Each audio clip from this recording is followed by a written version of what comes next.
So apparently Tommy Watson is dating Ian Hart's daughter, and the suggestions Danny Graham's his agent. What world are we coming to?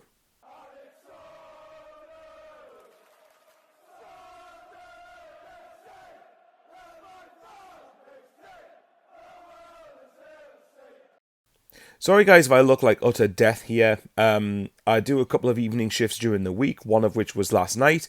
At the time of recording, it's Wednesday morning, and then I'm not long going to be heading out to work today, actually, funnily enough. So by the time you're watching this, I will probably end up being at work. So, but I thought I'll at least get a video quickly recorded for you, and then obviously we'll quickly go through my thoughts on this. So yeah, let's just get right into it. Quick thing, I'll get it out of the way at the start. The analytics show that over half of you that watch are not subscribed. So if you think I have earned a subscription from you and you're not a regular subscriber, all you got to do is hit the subscribe button. As Sean Middleton says, it's free, doesn't cost a penny. And yeah, share the video around, and comment respectfully. That'd be really, really appreciated. And let me know what your thoughts are on Tommy Watson's now it looks like impending move to Brighton. So yeah, let's get into the club statement, then I'll give you a couple of minutes with my thoughts, basically. So here's the statement.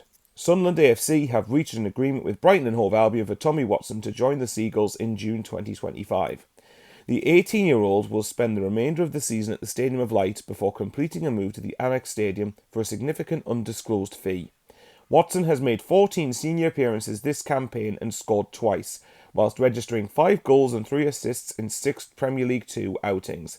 An Academy of Light graduate, the winger has also represented England at under-18 level. Christian Smeekman said, Tommy's a very talented young player who's been subject to multiple offers from Premier League clubs over the past 2 windows, and it's been well documented that we've declined these approaches with the intent of extending his contract. Unfortunately, this has not been possible, and we now believe this agreement represents the best long-term outcome for Sunderland AFC. Tommy first joined our club at age 6, and his rise to the first team demonstrates what is possible at the Academy of Light. We are proud of the role we have played in his development, and although we'd be disappointed to see him depart the club in June, we know he's fully committed to helping the team throughout the final stages of the season. So, yeah, I've seen. I think to be fair, majority of the action, and this is just based off social media, so I know that's not the best barometer really, but from what I've seen on social media, I think a lot of the reaction that I've seen has pretty much been that the club did the best that they could in these circumstances. Look, to be balanced, to look at it from both sides, we don't know what contract was offered towards Tommy Watson. We don't know what type of wages would have been offered to him. But I'd imagine if Ian Hart, even if Ian Hart's not Watson's agent, but if Watson is dating Ian Hart's daughter, I'd find it very hard to. I think it'd be a massive stretch if Ian Hart is not involved in this at some point, because we know what he was like with Jack Clark, and I think it's just maybe. I don't know. On the one hand, I can't blame Watson for looking after himself to a degree, but I'm disappointed that he didn't. And this is if, because I don't know any of these facts. This is just speculative. But if he wasn't showing an intent to sign a contract, I find that very disappointing, if I'm totally honest. I think that I suppose his argument would be because he's not going to get in ahead of Romain Mundle at the moment. Me personally, I really like Tommy Watson, but at the moment, Romain Mundle deserves to be our main choice winger at the moment, given how well he started the season in the midst of Jack Clark leaving. But also with Watson, he might argue that if he's not playing here, well then why not go and not play at Brighton really, and then get a significant wage packet increase? Because even if we were offering a decent amount, even if we offered him a good amount to stay, I can imagine it would pale in comparison to what Brighton would have wanted to offer him. So personally, but I am still a bit disappointed. Although at the same time, if we had to, I'm trying the right way to word this. If in the scenario, if say we got promoted, this fee that we're going to receive from Brighton could contribute towards the permanent fee for Enzo Lefebvre. Or, in the worst case scenario, if we don't get promoted, and maybe I'm looking at red and white tinted specs here, but I actually don't think I am. I think there could be some realism to this. I also reckon that with Watson going, and with Watson being sold, it could maybe possibly financially enable us to keep one of Job or Rig. Now, obviously, if both Job and Rig in the summer want to move on, then that's different, because then we won't keep either of them, probably. But I'd like to think there's a slightly better chance we could keep one of them in the summer, because then it means, well, we can go, well, we've sold Watson and we sell one of Job or Rig, and it's just, the money you should be getting from those deals should be enable us to have a go again next season to try and get challenging for promotion, hopefully.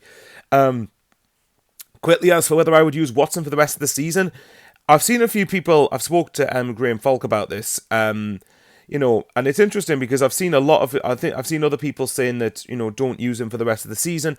Me personally, if the deal's definitely done and it's going to happen regardless, then, I mean, I've seen rumours that apparently Brighton don't want him to play the last few games because of the potential to get injured. And yeah, whether that's true or not, time will tell. It wouldn't surprise me if it is true, to be honest. But I still think that, you know, keep him on the bench, and I think if there's a chance to bring him on, you know, use him. He's our player for the rest of the season, and we're in a promotion push. So for me, as far as I'm concerned, use him. But I definitely wouldn't be starting him. I think Mundell now would, if he's fit, would start every game for the rest of the season, as far as I'm concerned now. You know, so what do you guys think about all this? Yeah, it's disappointing. Like I said, it's disappointing to see Tommy go. Also Tommy Cook, I don't know him personally, but it's disappointing to see Watson go. But, you know, I don't know what was privy to the conversations in regards of the contract we offered, the length of contract, the salary we offered. And I suppose from Watson's point of view, you know, this is a contract that would set him up for life pretty much. But I'm not personally a believer in something of like that, because I believe that the money are on at Sunderland even still wouldn't be pittance. And this is why I've said I think footballers live and yes, it's granted it's in their bubble, but they live in a bubble and in a world where they don't appreciate how big even what can be seen as small contracts or low offers is still a significant amount of money in the grand scheme of things. But, you know, that's just a me thing. But anyway, guys, I will love you and leave yous. And yeah, obviously this will be uploaded at some point while I'm probably at work. So, but I thought I would quickly get something out for you. But anyway, take care, you lovely lot. And yeah, I'm going to be at West Brom on Saturday, by the way. Me and a couple of the lads are going down, so I'm really looking forward to that. The Tony Mowbray derby, from facing over against Alex Neil to now facing another former head coach in Tony Mowbray. That's going to be great bundles of laugh. Take care, you lovely lot. Stay safe. And as I always say, how are the lads?